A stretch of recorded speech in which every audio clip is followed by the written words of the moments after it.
Politique première avec aujourd'hui Tamara Holkins qui prend la tête du parti de la majorité après un vote express au Parlement. Ce matin, les 173 députés sociaux-démocrates avaient rendez-vous à l'Assemblée nationale pour décider si oui ou non Tamara Holkins devait prendre la tête du parti de la majorité.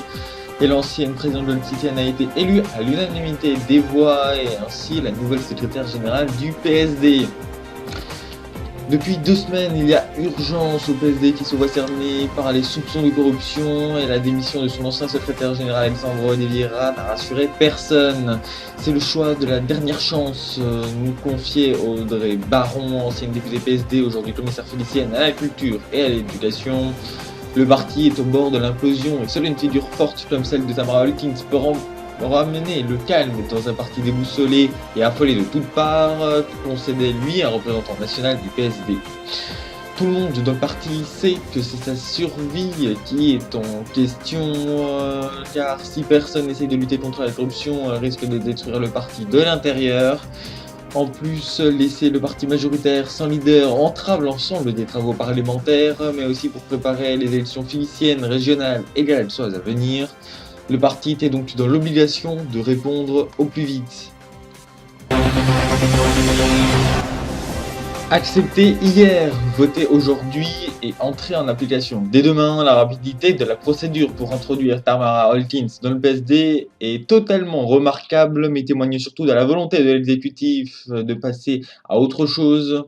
Ainsi, c'est directement Aurélien Cassel qui aurait fait pression sur les instances du parti ainsi que sur les parlementaires pour qu'ils approuvent tous, sans exception, l'investiture de l'ancienne présidente à la tête de leur parti.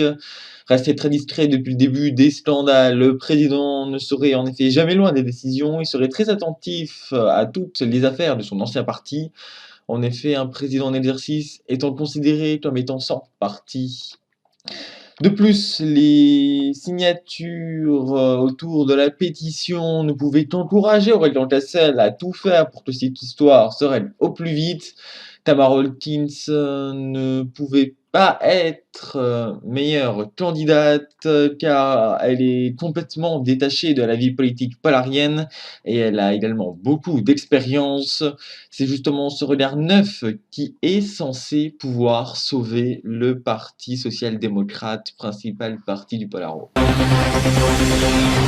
Et à peine arrivée, Tamara Holkins a déjà beaucoup de dossiers très urgents à s'occuper, dont le principal est déjà de tout faire pour éradiquer la corruption dans le parti.